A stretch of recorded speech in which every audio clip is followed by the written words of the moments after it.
เก็บกุ้งกุ้งกุ้งของเลยกุ้งของเลยนี่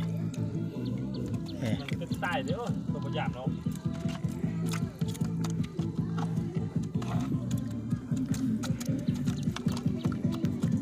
เก็บกุ้งโอ้เดี๋ยวบอกไหลแห้ง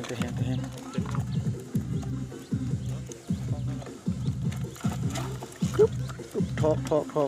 ก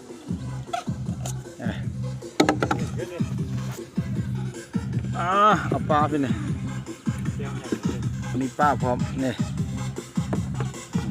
ปลาพี่น้องมีปลาพร้อมเนี่ย